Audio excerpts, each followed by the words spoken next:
Welcome to Rams Up, a Los Angeles Rams podcast. We are a proud member of the Pigskin Podcast Network. We cover other SoCal sports news of interest, but we're mostly about your Los Angeles Rams. I'm your host, Mark. Let's get to it.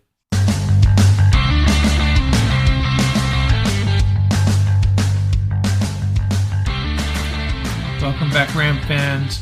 Season 2, Episode 25 here for you. What do we have for you this week? We have a sports pet peeve, and we are going to regurgitate our Who's Pumped, Who's Pissed, and Who's Perplexed segment that we shared on our YouTube channel last week, in case you missed that. And last week we had our long-awaited Dodger segment. This week I have my NBA insider Matt back on to talk about the NBA Summer League, the NBA draft, and the Lakers. So that'll be coming up shortly. Get through some NFL news. I think I'm going to introduce a new segment called Maul the Media, because I find myself doing just that. Various NFL writers, most of them I like. They're just doing their job. But they miss the mark a lot, I think, and I enjoy calling them out. A couple of things they got right this week. Various polls among NFL players and executives. Maybe the media didn't have too much play in this. They're just reporting the results. But Aaron Donald named the best defensive tackle. Surprise, surprise. Jalen Ramsey named the best cornerback. And I guess that was probably a little bit more competitive. Ramsey did not have the best postseason, but he came out on top. And it was interesting to see Richard Sherman chiming in on Twitter, people taking shots at Ramsey and Sherman. He basically used it as an opportunity to state his own case for being one of the best cornerbacks in the NFL. And, hey, sorry, Richard, your best days are behind you. I'm not even sure you were one of the best cornerbacks in the league at any point, probably top 5. I think his game was limited. I think the structure of that Seahawk defense was to his benefit.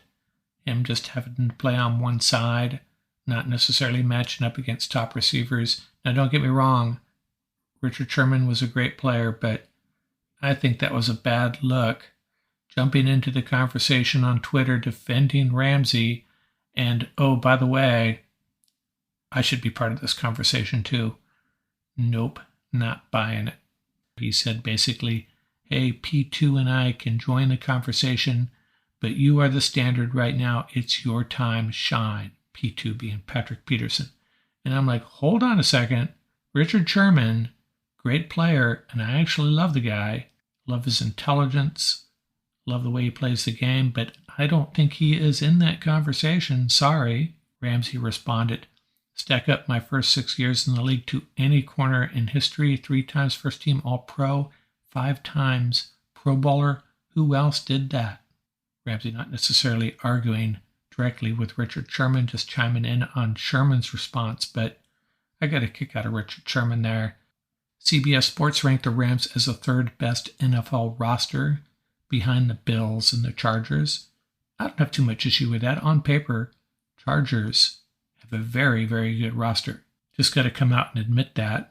Not going to split hairs over who should be ahead of who, but Bills, Chargers, Rams, I don't have a big issue with that. NFL.com's Dan Hansis, and I remember I took issue with something he wrote a while back. I forget what it was, but he published what he's calling his Superstar Club and his superstar quarterbacks. Right now, Josh Allen, Tom Brady, Joe Burrow, Justin Herbert, Lamar Jackson, Patrick Mahomes, Dak Prescott, Aaron Rodgers, and Russell Wilson. Now, if you didn't catch that, that's in alphabetical order. He said Matthew Stafford just didn't cut it. Now, I'm sorry. I'm taking Matthew Stafford over Dak Prescott and probably Lamar Jackson, too. Playing in LA, winning a Super Bowl, and stepping it up in the playoffs. What a great player. What a great season he had. In my book, Matthew Stafford's a superstar. He certainly is if you're going to call Dak Prescott a superstar. I didn't get that one. Mike Florio, our friend over at Pro Football Talk, I mean, he loves taking shots at the Rams, even ex-Rams. He was talking about Baker Mayfield and the quarterback carousel in the league, and he said, Baker Mayfield is better than Jared Goff, period. Now, I think it's a good argument to have.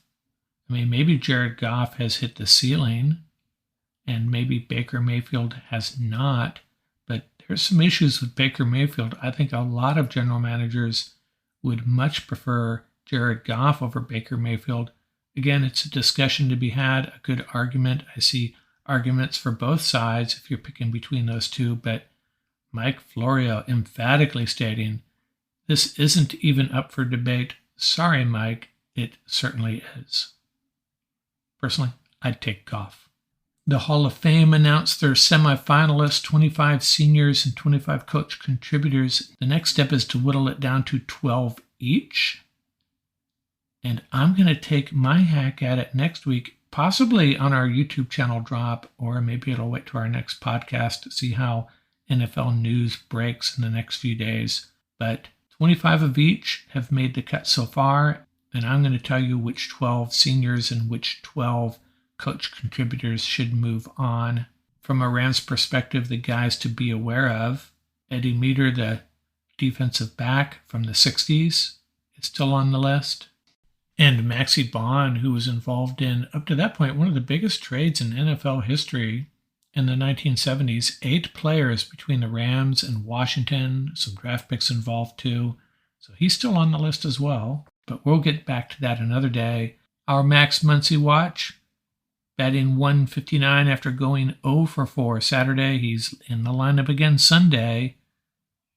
Not looking good for Max Muncy. We'll be back in a minute with our sports pet peeve, who's pumped, who's pissed, and who's perplexed, and then our NBA Lakers segment with Matt.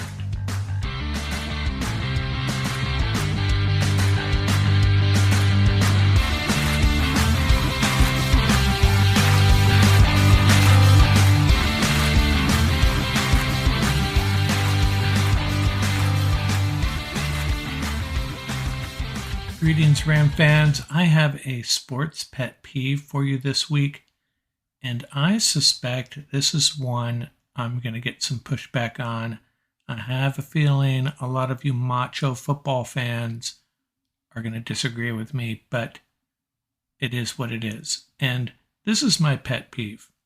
Let's say a high school football team's up on their opponent 14-0 after a couple possessions, and then it's 28-0, and by halftime, it's 48 or 56-0. You know, you've all seen this happen. And they continue to run the score up, continue to push forward. Now, you know what? I don't necessarily have a problem with that. Do whatever you think is right, I suppose.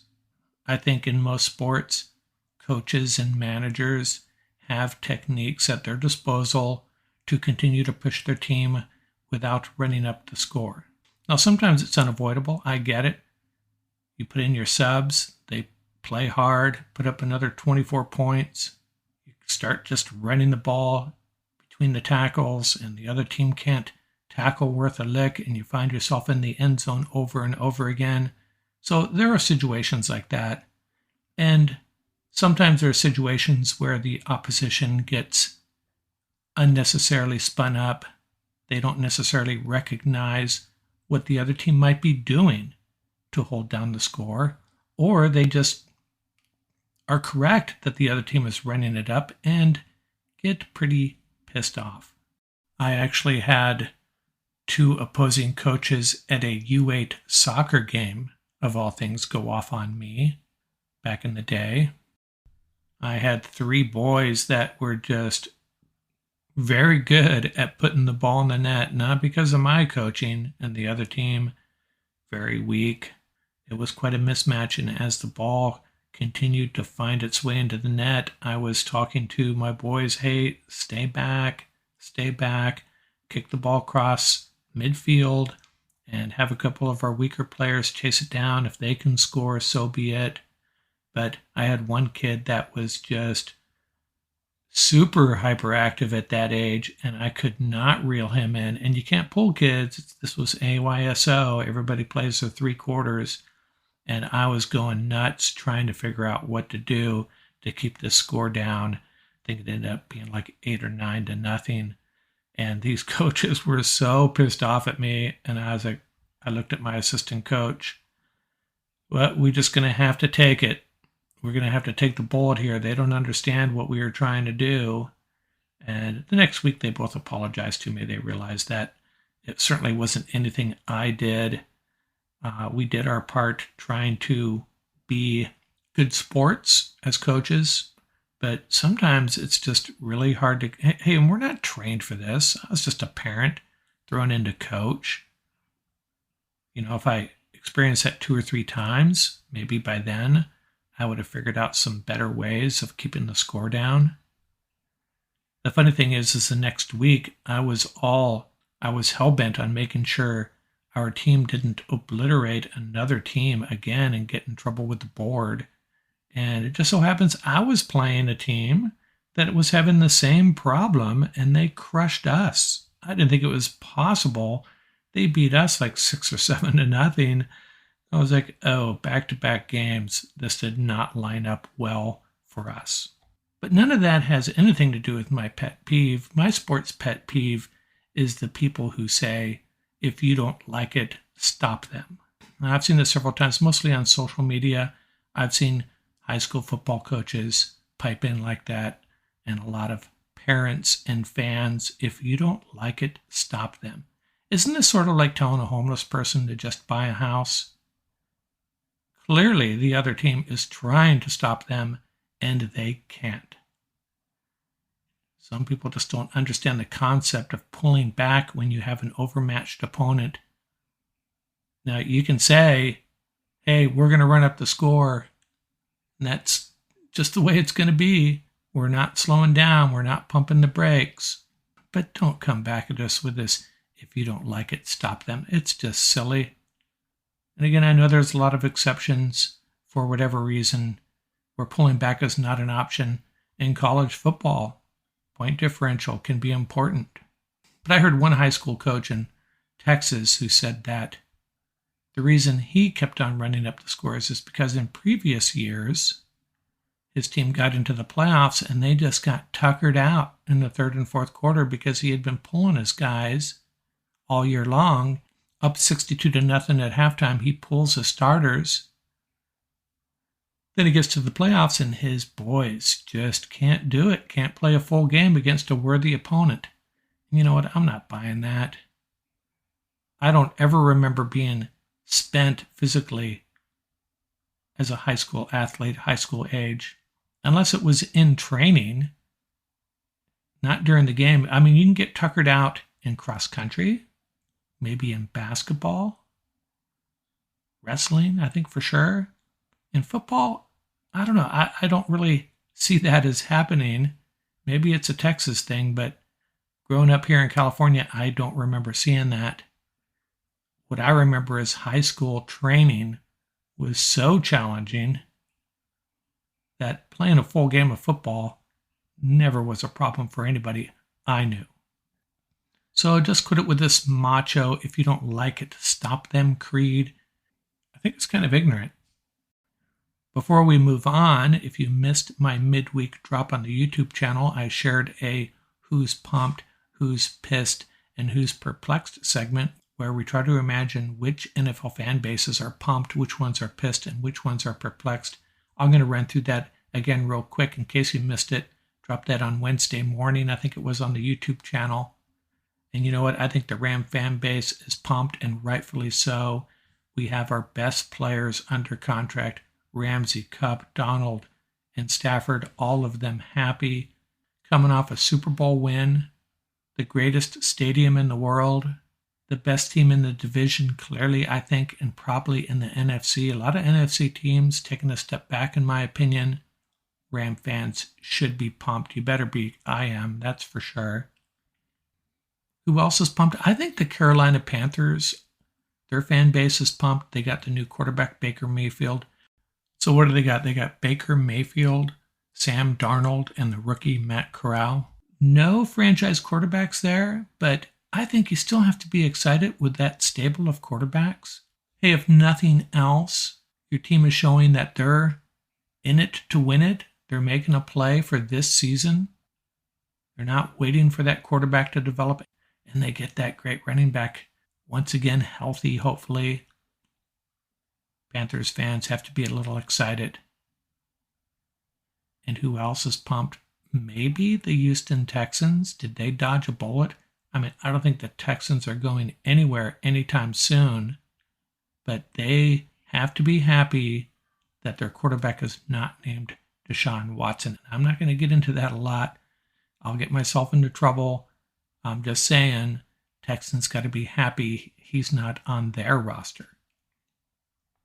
And for the same reason, I think the Cleveland Browns fan base has to be kind of pissed. I mean, they have Watson. They got rid of Mayfield. Where does that leave them, though? I mean, this is a team that a couple of years ago, everybody was on their bandwagon. Great offensive line, young coach getting it done. Signed a couple of Rams, thinking they were going to make a playoff push. And who do they play on opening day? The Carolina Panthers, led most likely by quarterback Baker Mayfield. And who's perplexed? I just have one team on my perplexed list, and that is the Seattle Seahawks. Standing pat with Drew Lock, Geno Smith, and Jacob Eason. They got the two great wide receivers, Metcalf and Lockett. I think they have some good running backs. That defense was horrible last 2 years. If I'm a Seahawk fan, I mean, that fan base, it's a pretty good fan base, and they're going to stay behind that team until Todd Gurley puts the Rams up 34-0 before halftime. Well, we know it's not going to be Todd Gurley, but you get the point. I'll never forget that game. Gurley racing to the end zone and that 12th man filing out of that Seattle stadium before halftime. Going off on a tangent here, but my point is, except for that instance, Seahawks fans generally stay behind their team, and I think they will this year. I think the Seahawks actually will be better than a lot of people are predicting, but I don't think they're a playoff team. That said, if I'm a Seahawks fan, I am a bit perplexed. The action never ends at DraftKings Sportsbook, especially this summer. Right now, DraftKings Sportsbook is giving new customers a risk-free bet for up to $1,000. And looking for something to bet on? Look no further than the Dodgers in the month of July.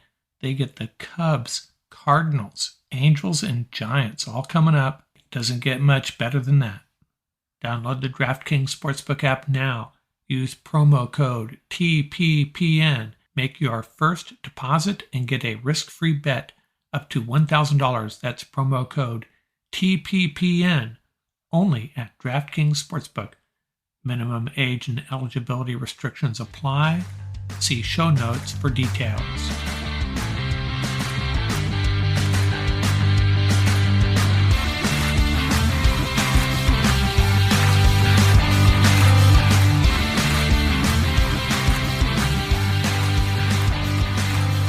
Hey everybody, I have Matt here with me today. He's our insider on the NBA, all things NBA and the Los Angeles Lakers especially. How you doing, Matt? Good. So I wanted to have you on to further our discussion about two things. One, the NBA draft, some of the top guys that came out of that, and then we'll talk a little bit about the Lakers. Now, you had shared with me, and it's already evident in the Summer League, that there are 4 players out of this NBA draft that have already demonstrated that they are going to very likely be elite. 3 for sure. So let's talk about each of them a little bit and tell me why they are special and what you've seen so far from them. Number 1 is Paolo Banchero out of Duke, drafted by the Orlando Magic. Yeah, this is the first draft in a while where I think there's been 3 guys that you can argue or could go number 1. Usually it's a battle between 2 guys. and even just one clear-cut guy, but I feel like it was a coin toss on who could go 1 to the Magic, and it was actually a secret, like, the whole time, everyone thought it was gonna be Jabari Smith, and then about an hour before the draft, there was rumors that it was gonna be Banchero. Yeah, kinda similar, it kinda reminded me of when, Baker went number 1 to the Browns, for a while. I can't remember what quarterback was rumored to go number 1 overall, but then all of a sudden, right before the draft, like, Baker was gonna be the guy. Out of all 3 guys, he's, for sure the most NBA ready. Like, he probably has the best shot to win Rookie of the Year. He's so skilled, and I think he's like 6'10", 6'11", and just big body. So, yeah, he has a chance to be really special. And the Magic are putting together they have a good young roster with, Wagner and, the guy they got in the first round last year, the guard out of Gonzaga. I have it here right in front of me. Jalen Suggs is the guy you're thinking of. And going back to that Baker Mayfield draft, I believe it was Sam Darnold because he went third in the draft. Both of them going ahead of Josh Allen. Crazy. So what? And the other guy I should share with everybody, the 3 that you're talking about that have a chance to be elite. So we got Paulo Banchero out of Duke, Chet Holmgren out of Gonzaga, Jabari Smith out of Auburn, and Holmgren. I saw a bit of him going up against UCLA early in the season last year, and he was clearly something special. And Yeah. Late in the year in the NCAA tournament. Go ahead. Yeah, he's a unicorn. I don't know if like I think he's the hardest to evaluate just because we've never seen anything like him. He's like 7'1", 7'2", but he can shoot it, he can handle it, he can pass. Think of like Kristaps Porzingis, but way better. Well, my question about him is, and I obviously he's going to be a great player, but you immediately think he's going to play center, and I know the NBA is somewhat positionless at this point, but I don't know, is he a guy that can go inside and bang with the big boys, or is that something you don't want him doing? Yeah, maybe not yet, but I mean, he's like 18, 19 years old. He's got to put on some weight and gain some muscle. And I think eventually he could be that. But yeah, I think that's the scariest part with him is just his body type. Like, I would be that'd be the one thing that would scare me away from taking him is just I can't. It's hard to imagine him holding up against these big Yeah, guys. and for those of listening that may not be aware, he is rail thin. I don't know what his weight is, but for a 7-footer, he's scary light. But man, you're right. He looks like an incredible athlete, ball handler, shooter, the whole package. How do you defend against and a good passer too, right? Yeah, he's got it all, and I mean he can hit step backs. He can do it all, and what separates him is defensively, like the way he affects shots and block shots. Yeah, and I think another thing that hurt him is playing in that Gonzaga offense. Like, yeah, it's a good team, but they have such like this system that I don't think it was best suited for him to showcase the ability that he really had. But yeah, he can be special, and he definitely out of all the guys in the draft, he definitely has the most upside. So the Thunder got him at 2, and I'd be excited if I was them. And then the other guy is Jabari Smith out of Auburn, drafted by the Rockets, and he's your third elite player in this draft. Yeah, and I think he kind of I hate saying like who they remind me of because I'm not saying they're going to be that guy, but just if you want to picture what style of player he would be, he reminds me of like Kevin Durant. You dropped out there. You said Kevin Durant. Yeah, he has a really good stroke. Okay, now we talked a little bit offline about these next 2 guys. An interesting situation that happened with Sacramento. The 4th elite guy, maybe a step below the first 3, is Jaden Ivey out of Purdue, drafted by the Pistons. But he went 5th, and the Kings passed on him and drafted Keegan Murray. So share with everybody what you think happened there. Why did the Kings, who have a history of passing on great players, they passed on Jaden Ivey, and I guess their hand may have been forced. Is that the case? Yeah, they didn't really have much of a choice. So supposedly Jaden Ivey like didn't want to go there. He like refused to like meet with the Kings and didn't work out there. And so the Kings like, do you draft him with the 4th pick if he doesn't even want to be there? So their hand was kind of forced, and they went with Keegan Murray, who has a chance to be really good. And actually, in the summer league games that he's played in already, he's had some moments. But I think Jaden Ivey has a chance to be real special. I think everyone kind of had that first tier, and then Ivey was kind of in the tier right below them by himself. But with the Kings' history, you have to be. I would be so scared if I was a Kings fan. I mean, they passed on Luka and went with Bagley. They took someone in front of Damian Lillard. They famously took Jimmer Fredette one spot in front of Klay Thompson. So they have a history. So yeah, I'd be scared if I was a Kings fan because I think Jaden Ivey, he has that Ja Morant athleticism, and he's that type of point guard. I was just going to ask you who he compares to and what kind of player he is. Okay. Yeah, he's an electric athlete. He even has a similar shot to Ja Morant. So it's like that's. I mean, no one is going to be as athletic as Ja Morant, but think of like a Ja Morant light when watching him.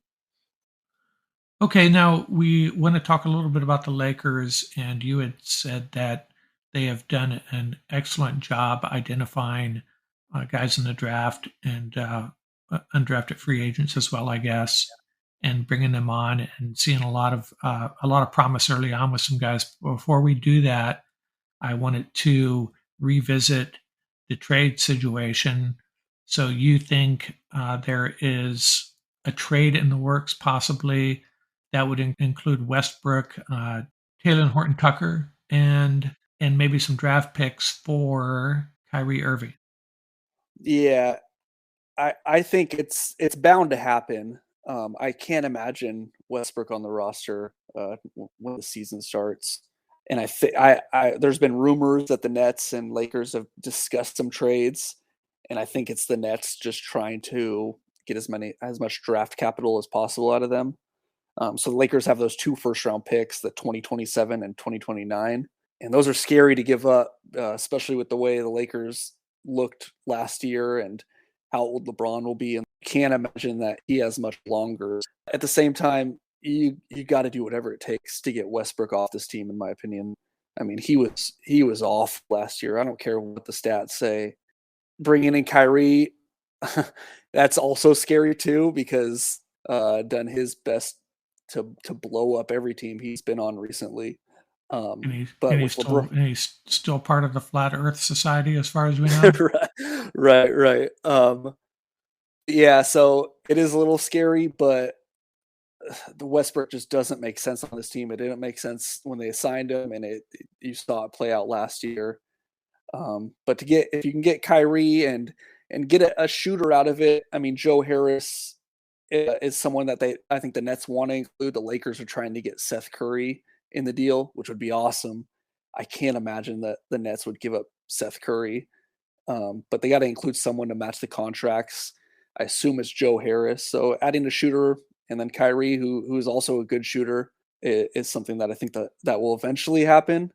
But I think that the Nets are just waiting it out. They're in no rush. Okay, so let's talk about these young guys. The first one I guess we should talk about is he was taken in the second round of this year, second round, I believe, Max Christie, the guard, and he's looked good in summer camp, so I hear. Yeah, I mean, his shot. I shouldn't call it summer camp, it's summer league. His shot. I mean, if you are trying to learn how to shoot a perfect shot, look up his shooting form. It's perfect, but it hasn't fallen at the clip you'd expect it to. I mean, he has all the fundamentals down of shooting, so you'd expect he'd get in there and the player development would be able to develop him and just be able to hit that corner three.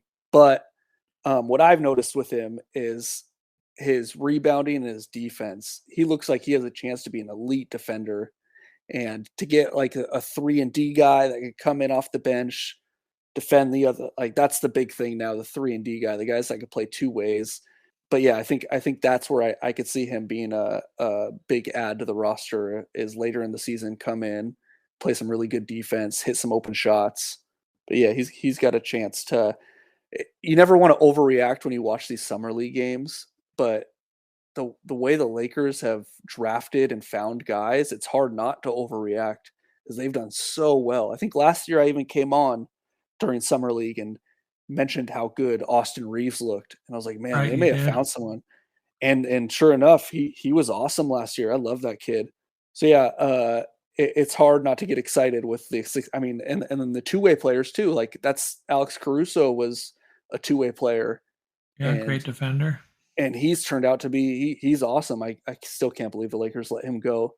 So yeah, their player development and their scouts have done a great job, similar to the Rams. Yeah, it's Yeah, exciting. I remember watching a little bit of a random bowl game last year, and now my eyes are not trained to see these things, but the announcers were pointing out that Alex Caruso is basically controlling the game with his defense and hustle. Uh, Yeah, man, he's so good. I love the guy. and another guy they found this year, Scotty Pippen Jr. He's looked promising in summer league as well. He uh he could be a really good point guard, like off the bench. Kind of reminds me of like Tyus Jones, who was on Memphis and now on Minnesota. But he's a really good passer. I mean, every game he'll have two or three no look passes that are just incredible. And speaking of controlling the game, yeah, he's been good, and he's another. He's shown his defense. So yeah, he has a chance, and he's one of the two-way players that the Lakers signed, him and Cole Swider, who's the other one that he looks like he could be really good too. He's 6'9", really good shooter. Kind of reminds me of the Kuzma body type. Every shot has just looked great, and he's hitting at a good rate too. And then you had mentioned another guy, Jay Huff. So the Lakers' first two summer league games, he looked really good. Big guy. He's like 7'1", and you know he's going to be a good defender because he came out of University of Virginia, and they always have good. Everyone that comes out of there is a good defender. But he could shoot it. He hit a couple open threes, and he defensively was just changing everyone's shot, blocking shots, catching lobs. And he has this thing he does when he catches lobs. He like does a reverse jam on the lob like every time. Now he recently they just announced that he was in the COVID protocol, which is unfortunate because I really wanted to watch him play because he looked really good. So yeah, I think those four guys all have a chance to eventually be on the roster. I mean, the two-way players will play there a little bit. They'll go back and forth between the G League and the Lakers roster, but yeah, it's exciting. So if you throw those three guys in onto this roster, along with Austin Reeves, that you find from last year, maybe they have enough people to. I mean, I guess with the Lakers, it all comes down to the health of their two key guys there, right? Yeah, Um, especially Anthony Davis, and I think I mentioned it last year too. Like Anthony Davis needs to have the type of impact that Giannis has on the Bucks, both sides of the ball, and that's what I thought he was going to be. And like, I know it's a lot has to do with health because he's always banged up, but he needs to step up and he needs to be in the MVP conversation if the Lakers are going to do anything this year. so if you figure, let's assume they bring in Kyrie Irving, LeBron James, Anthony Davis. We think Austin Reeves is going to make a contribution, and hopefully Max Christie. The other guys, Swider, Pippen, and Huff, uh, probably more a year down the road, I would think. Yeah, I wouldn't expect much from them early on. And who else on this roster are going to be key guys? Do you think? Well, they signed. You could tell that they made an emphasis of signing young guys and to get young and quicker and faster. Previous year, last year especially, they had so many old guys and old. They just seemed so slow. So you could tell they really wanted to find young players that can make an impact, and they did that. And they signed Lonnie Walker the fourth, and he'll kind of fill that Malik Monk role because they lost him to Sacramento. Yeah, that's Um, a big loss, I think. yeah, I love Malik Monk. I was hoping they could bring him back, but I think Lonnie Walker could be good. He struggled a bit and hasn't lived up to what I thought he was going to be, but I think he has potential and he'll be a good spot for him. And then Kendrick Nunn comes back, and he didn't play at all last year. I don't know if you remember, but they announced he had like a bone contusion in the beginning of the season, and then he just like never came back. So it's, I don't know what happened with that, but I think he could be a guy off the bench that that can do some scoring. But then they brought back Thomas Bryant, who was they actually drafted him a while. I can't remember if they drafted him or if he was undrafted. But he comes back and he'll be a center that competes for the starting job.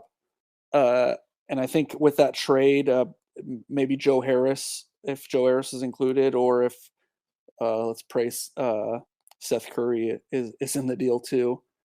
They have a roster that can compete, but it all comes down to Anthony Davis being healthy and how much longer can LeBron play at an elite level. Okay, that's a good snapshot of the NBA and the Lakers at this point. Maybe we'll have you back on before the NBA season starts and kind of gauge which teams you think are going to make a run for a title, which teams might surprise us, which teams might disappoint us, that type of thing. Yep, sounds good. Okay, thanks a lot, Matt, and you have a good rest of your day. I really appreciate your time. No problem. Bye. Okay, bye. That's going to do it for this episode. Remember, you can reach us at ramsuppodcast@gmail.com. You can visit our website at ramsup.com.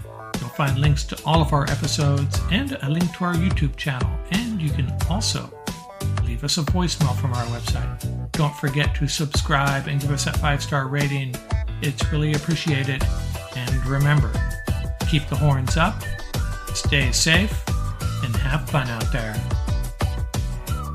Music courtesy of bensound.com and the YouTube royalty-free music audio library, Crimson Fly by Humma Humma.